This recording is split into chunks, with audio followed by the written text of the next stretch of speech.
guys, and welcome to another episode of A Drummer's Guide 2. So, this week I want to talk about something that has been very prominent for me for the last 6 months, and that is reading music. Now, I've read music from pretty much when I started drumming, but in the last 6 months I have had the opportunity to be a part of a gig which involves a lot of reading, just for the way that the whole gig runs, and it makes it very smooth, and there's a very particular system that's in place. So I'll tell you about the gig just really quickly. So it's for a TV show over here called The Voice Kids. So The Voice is it's a singing competition, but the whole premise, the whole vibe is that it is all about the voice. It's not about seeing the person first and then making a judgment call, and it has these judges and they're all sat in 4 chairs, and if they like the sound of the voice, hence why it's called The Voice, they hit their buzzer thing and then they spin round and they get to see who the person is, and yeah, that's basically the ins and outs of it. And this is the kids version of that, which is like super fun. I've just been in rehearsals for it. I can't tell you how much fun I've been having with it. It's just been amazing, but I'm sure that I'll tell you more about that on another point. But I just thought that I'd run through what I did to get my reading up, basically. I had this meeting 6 months ago, and from that point I knew that I had to work on this. I had to get it to a point where I was completely comfortable, so that side of my playing, I didn't even need to think about it. I didn't need to stress about it. It was just another element of what the gig was. So I'll give you a bit of background of what my reading has been in the past. So as I say, I have read music since I started playing drums. I mean, when I was very, very young, I briefly played a little bit of piano in the same way that most kids would kind of take a couple of piano lessons at school or whatever. And I really didn't enjoy it, which is ironic because now I love the sound of the piano. I think it's beautiful. But at the time, I just wasn't interested. It just didn't get me. I just was like, meh, whatever. When I started playing the drums, I initially started having lessons literally a few weeks in. Again, it was through school, and the teacher there would write out notation for beats and stuff. So very basic stuff, and it would just be 1-bar phrases, maybe 2-bar phrases at a stretch. And I would work on these things every week, and and this built and built and built. And as I had different lessons, I would use different books. People would use different types of notation, but it was all very drum based. It was all very beat based, and completely for drummers essentially. And as time went on, I realized that actually this whole reading thing, notating thing is quite a useful thing, and as I've spoke about in past videos, I learned how to create my own charts, and this was how I managed to learn songs really quickly. So I still do this. I can, in the main, listen to most songs and just chart down my own chart, and then I can go play the song. And I know that I can trust myself with that because I've just done it so much, and I know how my brain works. And sometimes it's not that logical to other people, because if some people looked at my charts, you'd just be like, what in the world is that about? In fact, I was just going to say, you've just reminded me. I've just reminded myself. So before I learnt to chart like properly, like using notation and the right subdivisions and all of that. So, sorry, this is going to be a slight tangent. Back in the day, when me and my best friend Charisse, who is also a drummer, we started playing on the same day, we went to school together, we used to make these drum duos, and I'm sure at some point I will find one of these. Because we didn't write music at the time, we would create drum duos based around beats that reminded us of things, whether that were images or whether they were images or a specific song or a specific drummer. So we had a beat called Lamppost, which to this day I could probably play. It was basically something on the bell, and I don't know whether it was me or Charisse, but it reminded one of us of a lamppost, so that became Lamppost Beat. So Lamppost Beat for 8 bars, followed by Green Day, which was and that was, I think that was based from Green Day's Basket Case, if I remember rightly. And then we had a Troy Miller beat, which was a beat off a Soweto Kinch album that we were obsessed with. And I think there was a Steve Jordan bit. Anyway, that was our way of charting and reading. So it worked though, because we both knew exactly what was going on, and but as I say, anyone else looking at that would just be like, what in the world is that? So anyway, I became a little more sophisticated in my chart writing, in the way that some people might be able to read what I'm talking about, but essentially it was still my own way. So fast forward 6 months ago, I had a meeting with the musical director of The Voice Kids, and he basically said to me, which I was fully aware before I actually went in there, there's a lot of reading involved. The reason for that is because we have a very specific workflow. We have to get through a lot of songs very quickly. They're not the original songs, they're not the original arrangements, they're going to be chopped up versions, they're going to be like different styles to what you're used to hearing them as. So what we do is we have someone that charts it out to help with the process to make it flow more smoothly. In my head at the time, I'm going, oh my god, oh no, I've got to learn to read. Or it's one of those things where I've done a little bit of it. I did a show. I mean, it wasn't West End. It was basically an amateur kind of show, maybe 10 years ago, and I managed to get through it, but I never felt comfortable with it. And it's just one of those things that I've managed. Sorry, I just spat. One of those things that I've just managed to avoid for a long time. And part of the reason that I said yes to doing this, I mean, there's a few reasons, wonderful reasons, was that I mean, I've spoken about this before, that getting in the deep end thing. I went, oh my god, this is terrible, like, this is terrifying. Yes, I'll do it, because I knew that if I do this gig, I have no way out of addressing this part of my playing that I've always felt very vulnerable about. Whenever I've tried to play along to charts in lessons and stuff like that, I'd look at the page and freak out. It was just, all I saw was just loads of stuff, and not really know how to even like comprehend what was going on and process it, let alone play it, let alone make it feel and sound good, let alone lock in with the other musicians who are also playing this song. I mean, honestly, when I say I would freak out, that was my idea of hell. So I decided to say yes to this. Of course I did, because that's the kind of sadistic person I am. But what that meant was, I was like, right, I need to get together a plan. So what I did every day since, well, I'd say since the middle of June, so 5.5 months ago. Sorry, I'm recording this and it's almost December. I know that this will be out slightly after when I'm recording it. I had been doing an hour of reading practice every day since then, and then in the month lead up to these rehearsals, because bear in mind, I didn't get any of the material for what we were going to be playing till maybe 2 or 3 days before.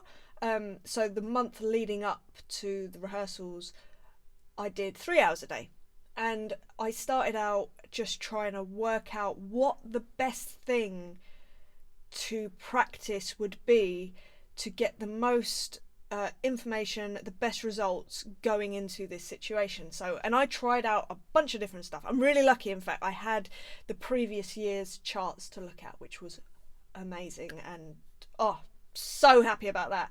So I knew that I had those, but I also knew that I didn't want to just look at those, because I needed to stretch myself further than what was required of me, so that when I did get into the rehearsal room, I would know that I was not overqualified. I don't like that term. I think it's not right, but I knew that it would be like fairly easy, because compared to what I had been looking at, this was like a dream, which it was. So I got to that place, and I'm so glad that I did. So what I did was, I started out and I got hold of some old drum books that I used to play with, and I did maybe 3 or 4 days of just doing essentially what I've always done in my lessons, and I was doing it, and it was okay, but there was something in me that was just going, yeah, but this isn't what you're going to be seeing, because these are exercises. These aren't full bits of music. So although this is great and you're doing all right, and it wasn't horrendous, it was like, I just feel like this isn't enough. So what I decided to do was do a little Google search. Don't we love a bit of Google?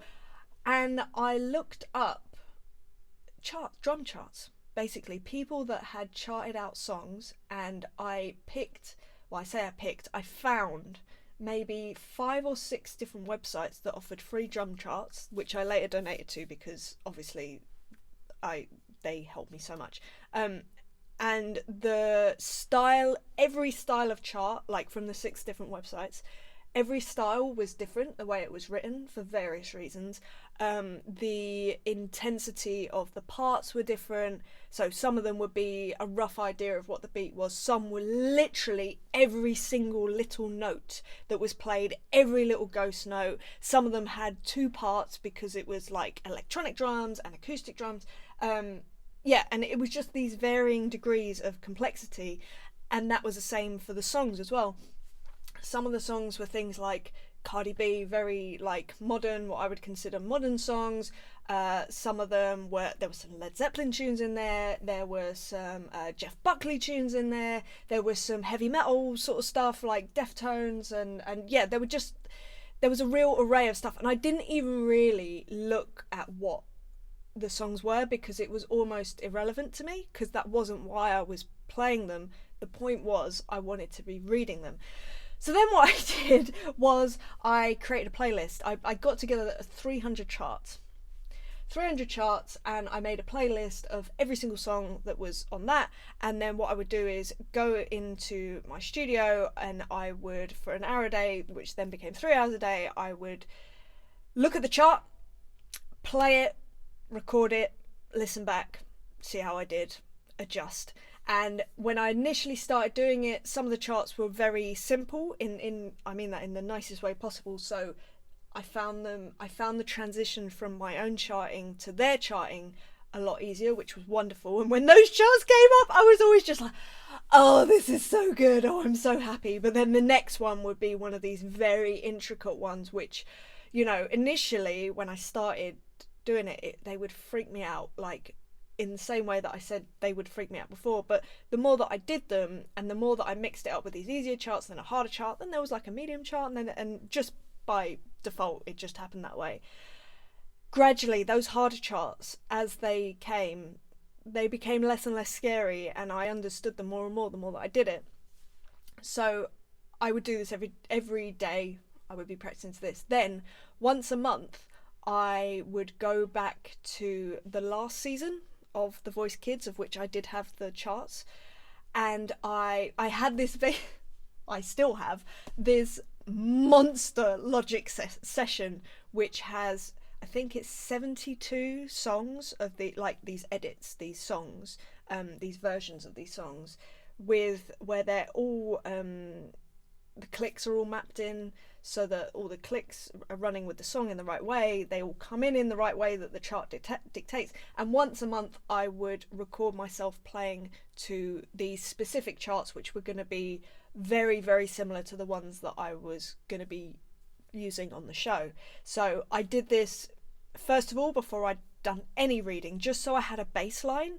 So I did that, and it wasn't horrendous. It wasn't as bad as I thought it was going to be. But then again, I always think it's going to be like an absolute nightmare, and I'm going to fall off my stool. I'm a bit of a catastrophe person when it comes to imagining that. But the reason for that is so that I work really hard. So anyway, it wasn't that bad, but it wasn't good. It wasn't up to the standard that I wanted it to be at. It wasn't as locked in with the other instruments as I wanted. I wasn't as relaxed as I wanted to be, because that was a big thing. I wanted to be relaxed. I wanted to not worry about it. So, and then I would do a month of these other charts every day.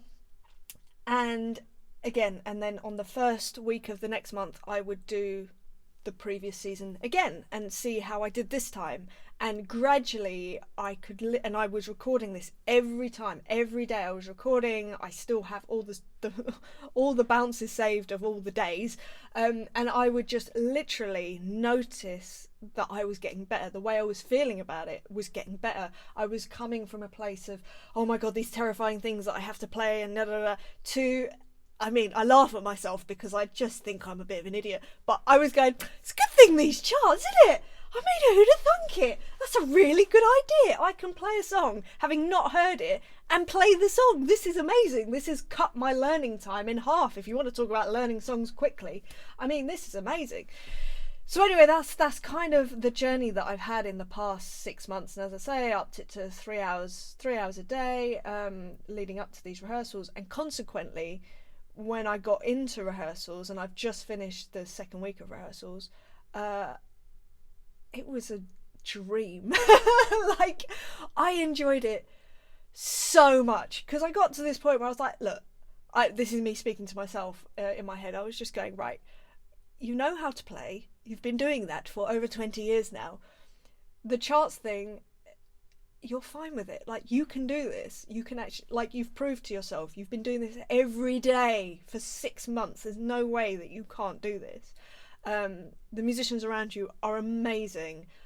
So you just need to be in a place of enjoyment with it and just be playful with it, because it's going to work, and just trusting that all that process leading up to that first rehearsal day, I needed to trust that the process was going to work, and it did, and I'm so happy. And I'm not saying that, you know, I'm the best reader in the world, and hey, look, full disclosure, there are a couple of songs out of those 300 charts, in fact, so they would have been about 303 charts, because 4 of them were Rush songs, which I literally refused to read and play, because I have a hard enough time playing to Rush without a chart, let alone with a chart. And I just thought, do you know what? I need my confidence to be as good as it can be, as opposed to my technical ability being questioned, and then that's going to end up going down this whole other rabbit hole that I need to be ignorant to, because for my own mental state, I need to be confident, and I feel like the process that I went through has just made me confident. And like I said, I'm not the best reader in the world, absolutely not, but I think I still find it hard to say. I think I can safely say that I can read music. Yay! It worked! So anyway, I hope that this has helped you if you are thinking about learning to read proper music, or you're in a situation where it's going to happen. Well, look, if you want to learn how to read music, I'd say get yourself in a situation where it's like, I have to do this, and then make a plan and work out the thing that is going to move the needle most, that is going to be the most beneficial thing to you. So as I said, when I started with this whole reading thing 6 months ago, I started out looking at drum books, and very quickly something just clicked that just went, why are you reading it from drum books? This isn't what it's going to be like. Let's get this as close as it can be to what the real situation is going to be like. Like, normalize it, make that normal, so that you don't freak out because you're completely used to it.